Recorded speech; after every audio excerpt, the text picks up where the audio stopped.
You are the architect of your own prison. Every time you swallow your words, bite your tongue, and choose the path of least resistance, you are laying another brick in the walls that confine you. You tell yourself you're being mature, evolved, the bigger person.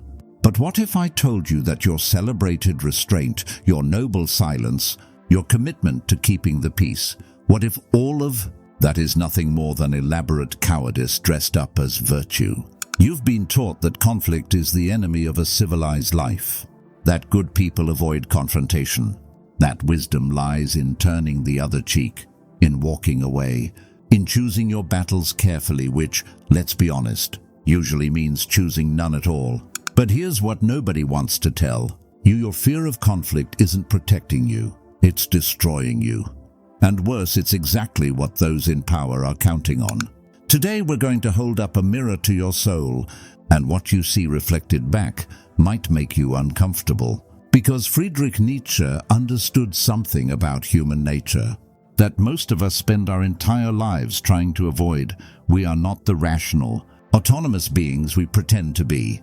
We are psychological creatures driven by unconscious forces, and our greatest enemy isn't the tyrant in the palace, it's the coward in the mirror. Let me ask you something, and I want you to answer honestly. When was the last time you stood up for something that mattered, knowing it would cost you something?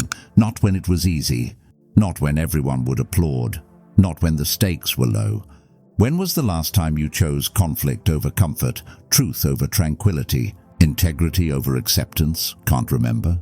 That's because you've been psychologically engineered to avoid exactly those moments. Nietzsche called it slave morality, but it's not just a philosophical concept. It's a psychological prison that most of us live in without even realizing it.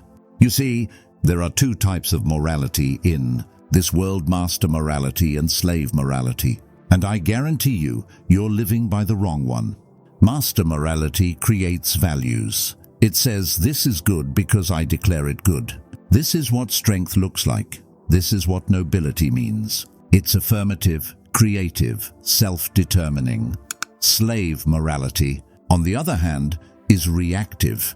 It doesn't create, it responds. It doesn't declare what is good, it defines itself by what it opposes. It says that person is bad, therefore I am good. That behavior is evil, therefore my opposite behavior is virtuous. And here's the psychological trap: slave morality feels righteous. It feels moral. It feels superior. When you choose not to argue, not to fight back, not to make waves, you get to feel like you're taking the high road. You get to feel spiritually evolved while remaining psychologically enslaved. But Nietzsche saw through this facade. He understood that most of what we call virtue is actually just fear wearing a mask. Your humility, it's often just a fear of being seen as arrogant. Your forgiveness? Often just a fear of being seen as vindictive. Your peacemaking? Often just a fear of being seen as difficult. The uncomfortable truth is that you've been conditioned to mistake weakness for strength, passivity for wisdom, and submission for enlightenment. And this conditioning runs so deep that you'll probably resist what I'm telling you right now. You'll want to argue that there's nobility in restraint, wisdom in silence, virtue in avoiding conflict. But ask yourself this: who benefits from your silence? Who profits from your passivity? Who gains power from your fear of confrontation? It's not you. Nietzsche's most misunderstood concept is the will to power. Most people think it means the desire to dominate others, to crush your enemies, to rule through force. But that's not what Nietzsche meant at all. The will to power is the fundamental drive to expand, to grow, to overcome resistance, to become who you are meant to be. It's the force that drives a plant to break through concrete, a child to learn to walk despite falling 1,000 times, an artist to create despite criticism. But here's what's happened to you: your will to power has been redirected into a will to comfort. Instead of seeking to expand your capabilities, you seek to minimize your discomfort. Instead of trying to overcome obstacles, you try to avoid them. Instead of growing through challenge, you shrink from it. And this psychological redirection has created what I call the comfort trap. You've become addicted to the absence of conflict rather than the presence of growth. You've mistaken the elimination of struggle for the achievement of peace. But Nietzsche knew something that modern psychology has confirmed. Growth only happens at the edge of your comfort zone. Strength only develops under resistance. Character only forms under pressure. When you avoid conflict, you're not just avoiding temporary discomfort, you're avoiding the very experiences that would help you become who you're meant to be. Think about it. Every skill you've ever developed, every strength you've ever built, every meaningful relationship you've ever formed, all of it required you to push through some form of resistance, some form of conflict, some form of discomfort. But somewhere along the way, you were taught that this process was bad. You were taught that struggle was something to be avoided rather than embraced. You were taught that the goal of life was to minimize friction rather than to learn to navigate it skillfully. And here's the psychological mechanism that keeps you trapped. Every time you avoid a necessary conflict, you experience immediate relief. Your nervous system rewards you with a hit of comfort chemicals. You feel good about yourself for being mature and evolved. But what you don't realize is that you're also training yourself to be weak. You're teaching your unconscious mind that conflict is dangerous, that confrontation is to be avoided, that your safety depends on never rocking the boat. Over time, this creates what psychologists call learned helplessness. You become so accustomed to avoiding conflict that you lose the ability to engage in it effectively. You become like a muscle that's never been exercised, weak, atrophied, unable to function when called upon. And the most insidious part? You'll rationalize this weakness as wisdom. You'll tell yourself that you're choosing your battles, that you're being strategic, that you're taking the high road. But Nietzsche would call this self-deception. He would say you're not choosing your battles, you're choosing to surrender before the battle even begins. Here's where it gets really uncomfortable. You're not just avoiding conflict because you're afraid. You're avoiding it because you're psychologically programmed to conform to the herd. Nietzsche wrote extensively about herd mentality, the unconscious drive to think, feel, and behave like everyone else in your social group. And he understood that this drive is so powerful that most people will sacrifice their own authentic desires, their own moral convictions, their own potential for growth, just to remain part of the herd. Why? Because the herd provides psychological safety. It provides the illusion of belonging, of being normal, of being accepted. And for most people, this psychological comfort is more important than truth, more important than growth, more important than freedom. But here's what you need to understand. The herd doesn't want you to be free. The herd wants you to be compliant. The herd doesn't want you to think for yourself. The herd wants you to think like everyone else. The herd doesn't want you to stand up for what you believe. The herd wants you to believe what it believes. And conflict. Conflict is the enemy of the herd. Conflict creates division. Conflict forces people to choose sides. Conflict makes people uncomfortable. So the herd has developed sophisticated psychological mechanisms to discourage conflict. It rewards conformity with acceptance. It punishes non-conformity with rejection. It celebrates those who keep the peace and ostracizes those who disturb it. And you, whether you realize it or not, have internalized these mechanisms. You've learned to police your own thoughts, to censor your own words, to suppress your own authentic responses, all in service of maintaining your place in the herd. But here's the psychological trap. The more you conform to the herd, the more you lose touch with your own authentic self. The more you suppress your natural responses, the more you become estranged from your own will to power. Nietzsche called this process nihilism, the gradual emptying out of meaning, purpose, and vitality from life. And he understood that most people experience this nihilism not as a dramatic crisis, but as a slow, gradual deadening of their spirit. You know that feeling, don't you? That sense that you're going through the motions, that you're living someone else's life, that you've lost touch with what you really want, what you really believe, what you really stand for, that's nihilism. And it's the inevitable result of choosing conformity over authenticity, comfort over growth, the approval of the herd over the development of your own character. But here's what's even more insidious. The herd has convinced you that this nihilism is actually virtue. It's told you that suppressing your authentic responses is maturity, that avoiding conflict is wisdom, that conforming to social expectations is responsibility. You've been psychologically gaslighted into believing that your own spiritual death is actually spiritual enlightenment. And the proof? Look at your life. Look at how you spend your days. Look at the relationships you maintain, the work you do, the dreams you've abandoned. How much of it is truly yours? How much of it reflects your authentic will, your genuine desires, your deepest values? Or is most of it just you playing a role, wearing a mask, saying what's expected, doing what's safe, being who everyone else wants you to be? Nietzsche would say that you've become what he called the last mana being, who has given up on the possibility of becoming something greater, who has settled for comfort and safety over growth and authenticity. But it doesn't have to be this way. Nietzsche's concept of the Bermannschaften, mistranslated as supermaniscent, about becoming some kind of comic book hero. It's about becoming someone who has the courage to create their own values, to live by their own standards, to forge their own path regardless of what the herd thinks. The Bermensch is someone who has overcome the psychological programming that keeps most people trapped in conformity and fear. They've developed what Nietzsche called amor fati, of fate, which means they've learned to embrace conflict, struggle, and challenge as essential parts of the human experience. But here's what you need to understand. You don't become an Bermensch by avoiding conflict. You become one by learning to engage with conflict consciously, skillfully, and without fear.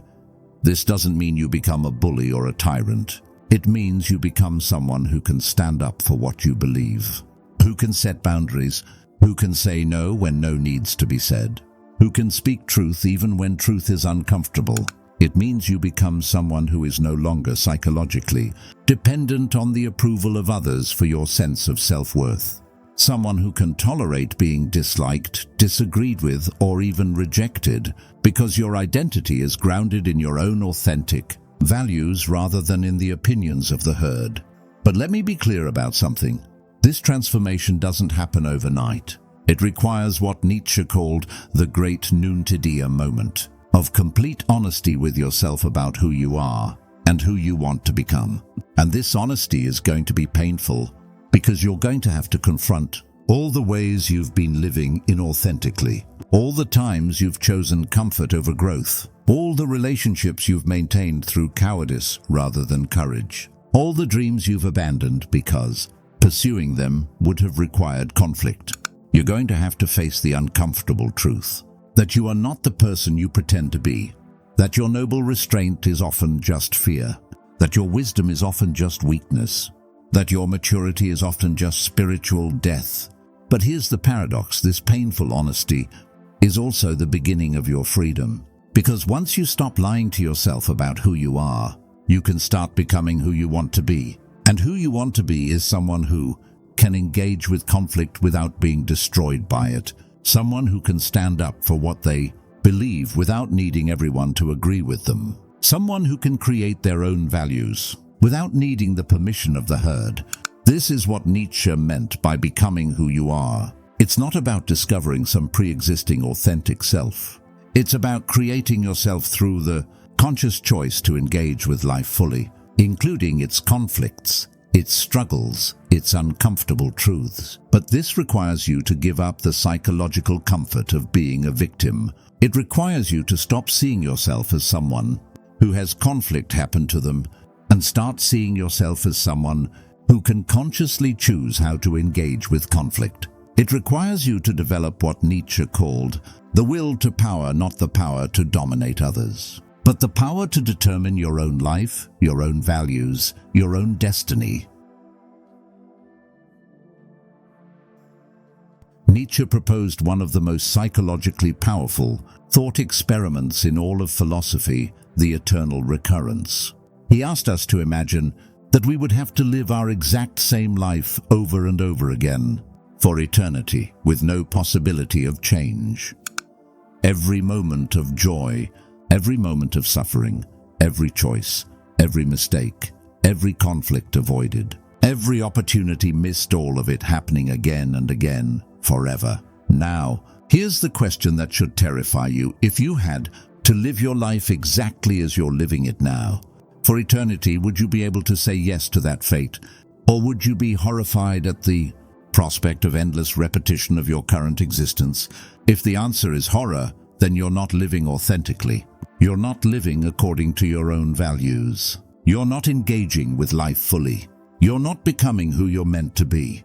And I suspect that for most of you, the answer is horror. Because most of you are living lives of quiet desperation, maintaining relationships through cowardice, pursuing careers that don't fulfill you, avoiding conflicts that need to be engaged, suppressing thoughts that need to be expressed. Most of you are living lives that you wouldn't choose to repeat even once, let alone for eternity. But here's what Nietzsche understood. The eternal recurrence isn't meant to be a prediction about the nature of reality. It's meant to be a test of authenticity. It's meant to force you to confront the question, are you living a life that you can fully affirm? And if you can't affirm your life as it is, then you need to change it. You need to start making different choices. You need to start engaging with conflict instead of avoiding it. You need to start creating your own values instead of conforming to others. You need to start becoming who you are instead of remaining who you've been conditioned to be. But this requires courage. The courage to disappoint people. The courage to be misunderstood. The courage to be disliked. The courage to be alone. Because when you start living authentically, when you start engaging with necessary conflicts, when you start standing up for what you believe, you're going to lose some people. Some friends will drift away. Some family members will be upset.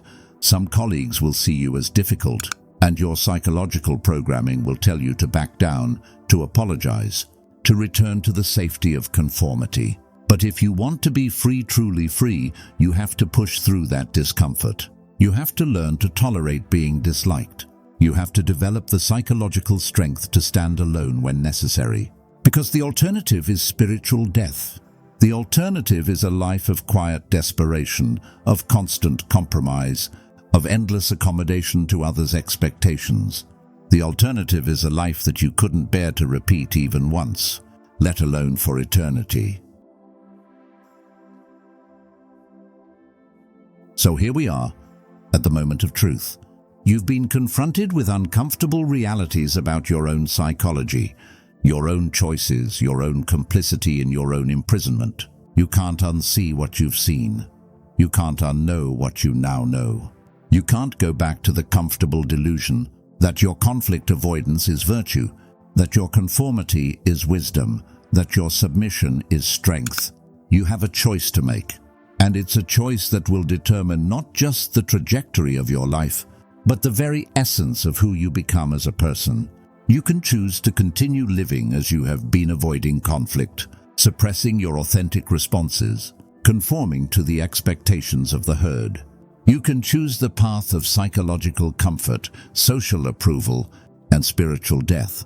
Or you can choose to become who you are meant to be, someone who engages with conflict consciously and courageously, who creates their own values, who lives authentically regardless of the cost. But let me be clear about what this second choice requires. It requires you to start small. You don't need to revolutionize your entire life overnight. You just need to start saying no when you mean no. You need to start expressing your opinions even when they're unpopular. You need to start setting boundaries even when it makes others uncomfortable.